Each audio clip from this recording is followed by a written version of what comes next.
Hello everyone, welcome to my another mini blog. তো আজকে ready হয়ে নিয়েছিলাম টলিগঞ্জ যাও বলে মামাতো ভাইয়ের বার্থডেতে। আর রেডি হয়ে তাড়াহুড়ো করে বেরোলাম আমি, মা, বাবা। তারপরে প্রথমে রোহিতকে পিক করলাম অ্যান্ড দেন বেরিয়ে পড়েছিলাম।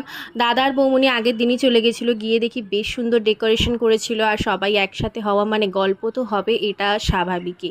তারপরে দাদার বৌমনি ওদের ফটো তুলছিল, অফকোর্স যেটা রোহিত তুলে দিচ্ছিল, আমরাও তুলেছিলাম সবাই। তারপরে রন্টুর কেক কাটিং হচ্ছিল, আর বদমাইশি করেও কেক কাটছিল না বলে লাস্টে মামি নিজেই কেক কেটে ওকে খাইয়ে দিয়েছিল। অ্যান্ড দেন আমরা একটু স্টার্টার খেয়ে এখানে বসেছিলাম।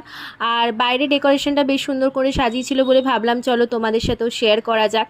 তো বেসিক্যালি এটা ওর 10 ইয়ার্সের বার্থডে ছিল, আর ভেতরের এই লাইটিংটা আমার বেশ ভালো লেগেছিলো। তারপরে আমরা ডিনার করে মা বাবা এখানে আইসক্রিম খাচ্ছিলো, আমি Rohit cold drinks. And then বেরোনোর সময় এনার সাথে দেখা, তো আমরা চারজনেই রিটার্ন এসেছিলাম। দাদার বৌমনি সেদিন রাতে ছিল।